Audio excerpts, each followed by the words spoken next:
नमस्कार, मी शोभा जगदाळे।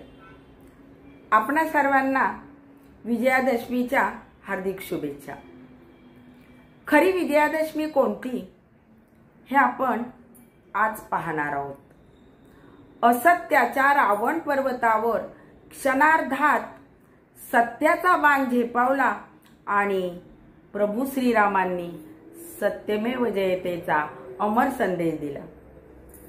दुर्गा मातेने अधर्माच्या महिषासुरूपी वादळावर विजय मिळवून स्त्री शक्तीचा अपमान करणाऱ्यांना अनमोल असा संदेश दिला। असत्याच्या साम्राज्यावर सत्याचा सूर्य जेव्हा तळपतो तेव्हा माणसातील रावण जळून त्याच्या आयुष्यात खरा दसरा उगवतो। दसरा म्हणजे फक्त 10 तोंडांचाच अंत नव्हे, तर तुमच्या माझ्यातील अहंकार, असत्य, लोभ, मत्सर इत्यादी 10 वाईट सवयींचा अंत। हाच तो रावण आणि त्याच्यावर मिळवलेला विजय म्हणजे विजयादशमी।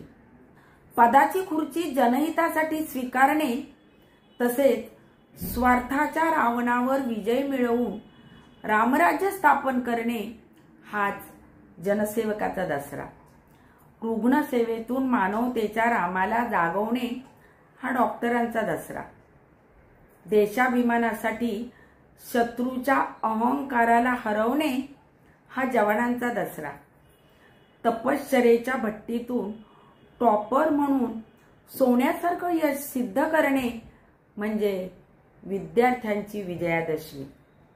मुलांनी निरंतर अभ्यास करून त्यांच्या मिळवलेल्या उच्च पदाची भरारी पाहणे हा आईवडिलांचा खरा दसरा। कठीण प्रसंगात मित्रासाठी धैर्य दाखवणे हा खऱ्या मैत्रीचा दसरा। आजच्या या शुभ दिनी अहंकाराचा शिरच्छेद करून नवीन संकल्पाने शुभारंभ करा।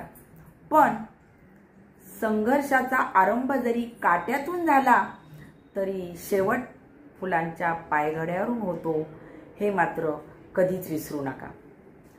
अहंकाराचा महिषासूर संपवा, असत्याचा रावण जाळा, सत्याचा दीप प्रज्वलित करा।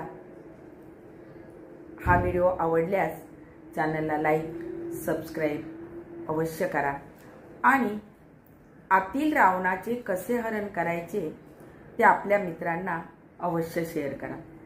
धन्यवाद।